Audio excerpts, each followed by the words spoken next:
Tensions remain high in Los Angeles this morning after protesters clashed with authorities overnight. With more on the current situation now that guard troops are on the ground. With us is KTLA reporter Jennifer McGraw. Jennifer, good morning. Thank you so much for joining us.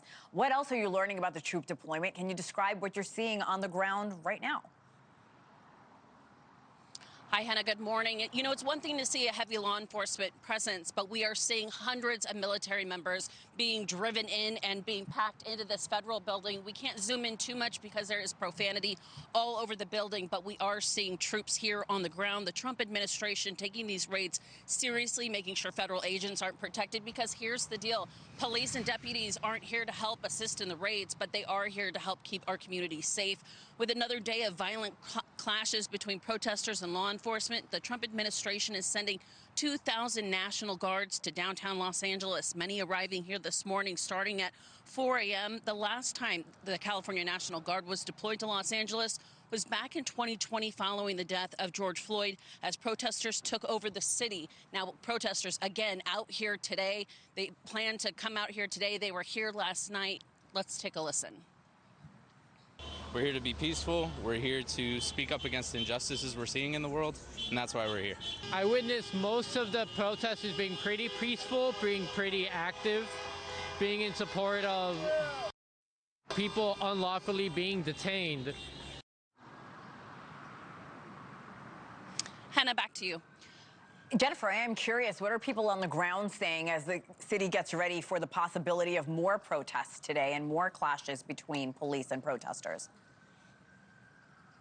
You know, we're already seeing social media posts and circulating on Instagram and Facebook and et cetera, saying that they will be out here again starting at 2.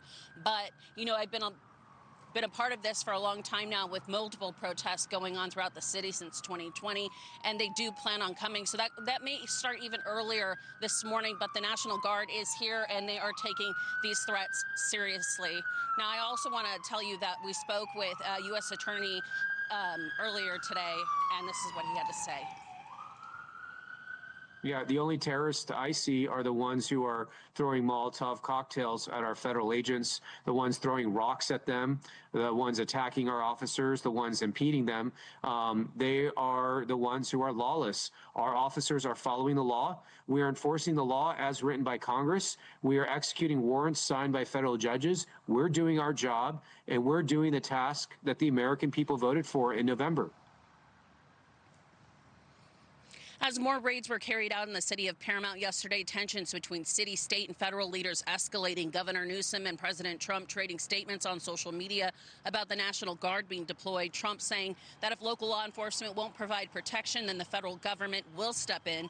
Newsom, however, saying the guards are not being deployed because there is a shortage of law enforcement, but because the administration wants to cause a spectacle. Hena?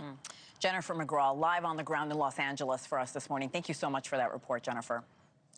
Thank you for watching. Subscribe below and download our NewsNation app right now on your phone, and you will get fact-based, unbiased news for all Americans.